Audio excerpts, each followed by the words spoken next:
Welcome back to the John Malone Show. It is Friday, April the 8th. Wanted to end the week off on something a little bit, I don't know if it's lighthearted, but it's definitely not as somber as everything else that's going on in the world with the war in Ukraine still going on and still being covered by every major network except for Fox News and Newsmax. Thank God they've moved on to other things, realize that there's other things going on in the world other than what's happening in Ukraine. So CNN and MSNBC still can't seem to get enough of it. I guess they think this is helping their ratings.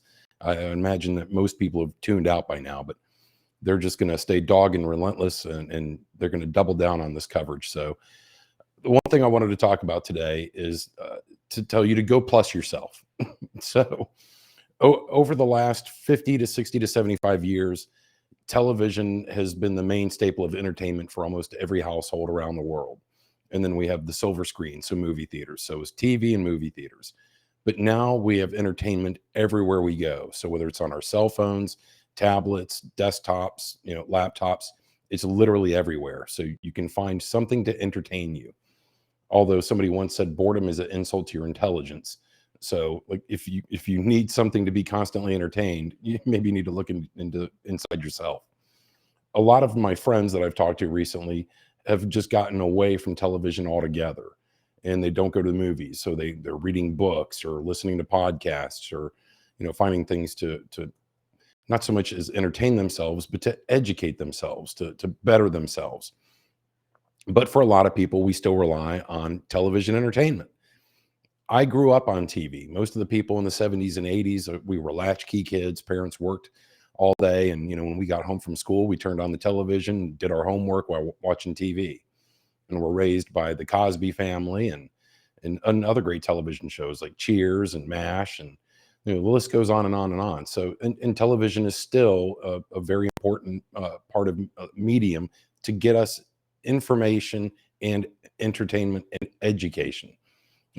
Companies like PBS put out very thoughtful broadcasting, and you have all kinds of cooking shows that spawn from PBS to all these different networks now.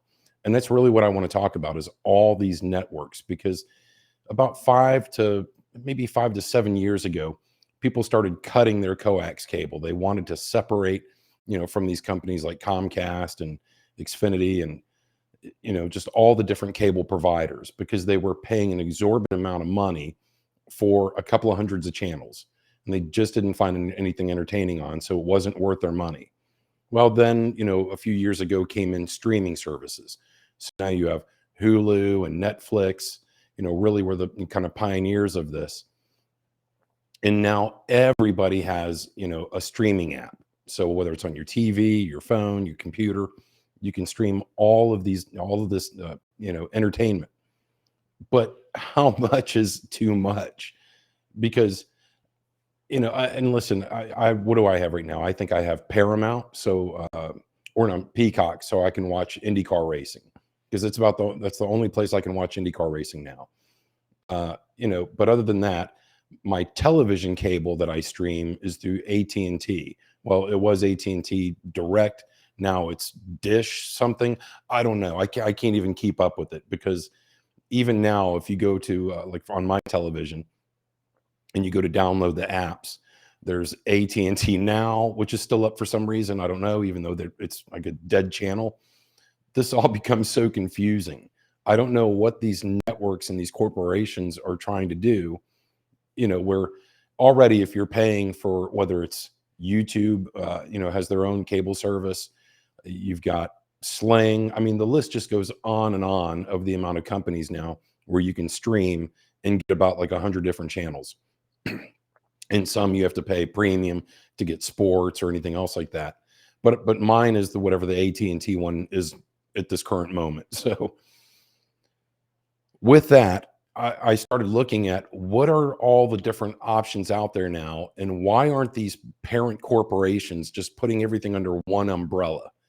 Because if everybody was running away from a $200 a month cable bill, and that's including, you got to have, that's including your Wi-Fi, which is how you're streaming through. And then you have some places you have to have a router. I have Google Fiber. So I just have the Google Fiber box, and then that signal goes straight to my television and my laptop and my phone and everywhere, and all my devices. So like I'm doing my show right now using Google Fiber. So and I love it. I have great, amazing upload and download speeds, and that's what I'm happy with. And it's, it's one flat rate fee of $70, no additional charges. And this is not a paid advertisement. I'm just saying that's what I use. It's what's available to me where I live here in downtown Nashville. So with that, I started looking up all the companies that own some of these networks, and I just don't understand. Well, I do understand why they're doing it, and it's very disingenuous, and it's kind of like a scam where, like Disney. Disney owns Hulu, Disney Plus, ESPN Plus, ABC, ABC News, FX Networks, which they just bought, I guess, not too long ago from Fox, and Freeform, and a bunch of other stuff. So right now, Disney Plus is doing a bundle. For a certain amount of month, you can get Disney Plus, ESPN Plus, and Hulu. And I think even now Hulu has Hulu Plus. Again, this stuff changes on almost a daily to weekly to monthly basis. So I don't know who owns what. This is just what I found as to who owns these corporations today or owns these companies today. And so with that, why would Disney just not have under Disney Plus everything that they own? Why would you have to have like Hulu Plus? Why is there, if Disney owns Hulu, why is Hulu even a thing? So whatever's on Hulu, shouldn't that just all fall under Disney Plus? Would you get more bang for your buck if you're wanting people to do everything Disney, eat, sleep, drink, breathe, live Disney? Why would you not just throw everything under your Disney umbrella? And maybe that's what they're trying to do with this bundle, but I'm not going to sign up to see how this works. If do you have 3 different apps that you now have to log into and enter usernames and passwords just to watch? Because like if you're on Disney Plus and you're watching The Mandalorian, do you have to get out of Disney Plus, go over to Hulu to watch, Parks and Recreation? A lot of people will do that for a short amount of time, and then they'll get frustrated and just say, forget it. And they'll just walk away from all of it because it's like carrying too many books. It's just too much going on. So if you're these networks or these companies that own these networks, why aren't you housing everything under one place?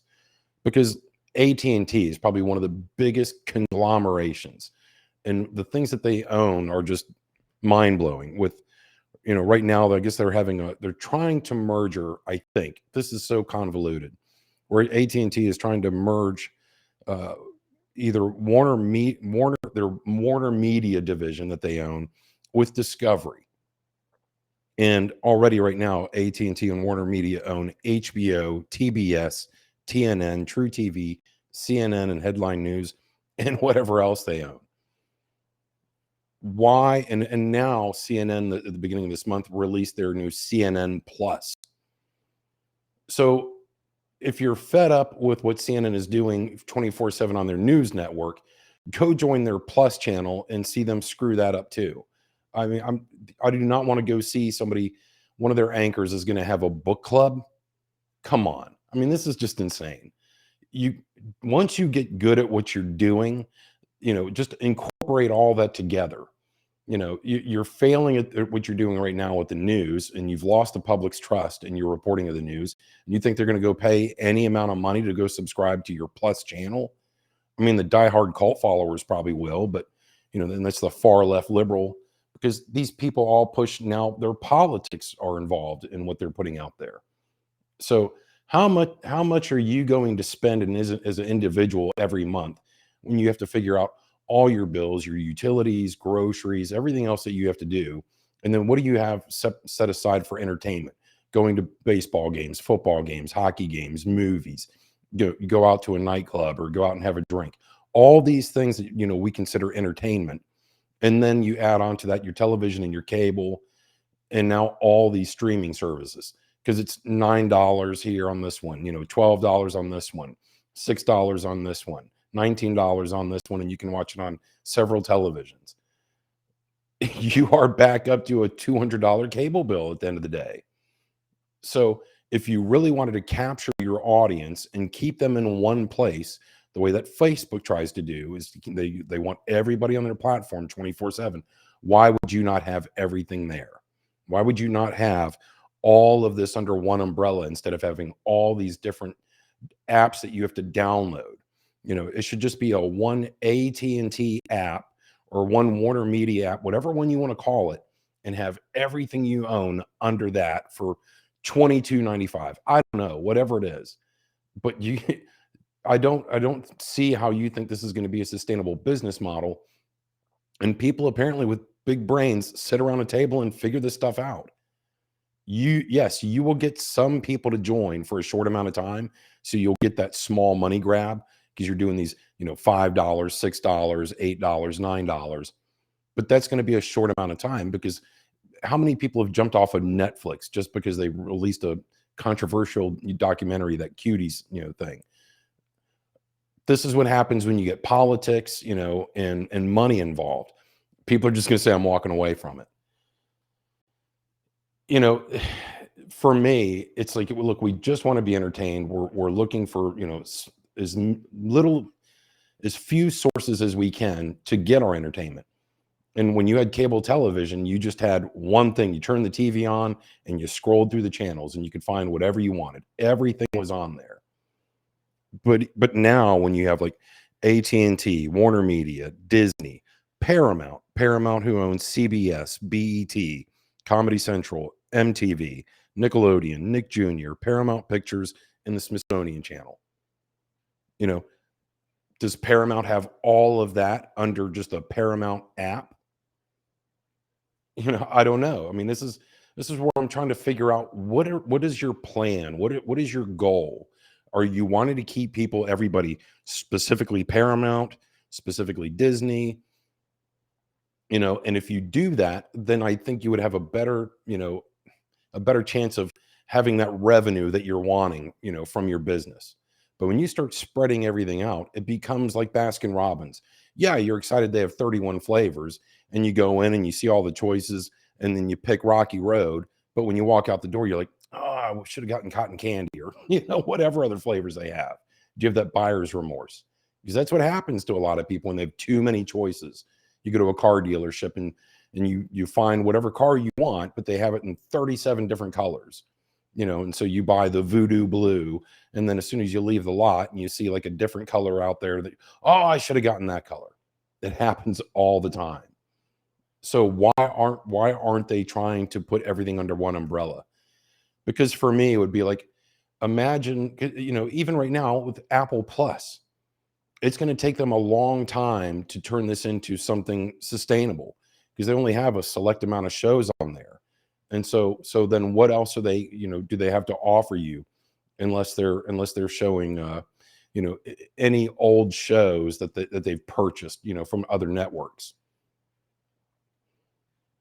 So when you look at all these options and all this amount of money, can you imagine if you found out one day that like McDonald's actually owned Burger King and Taco Bell, or Kentucky Fried Chicken?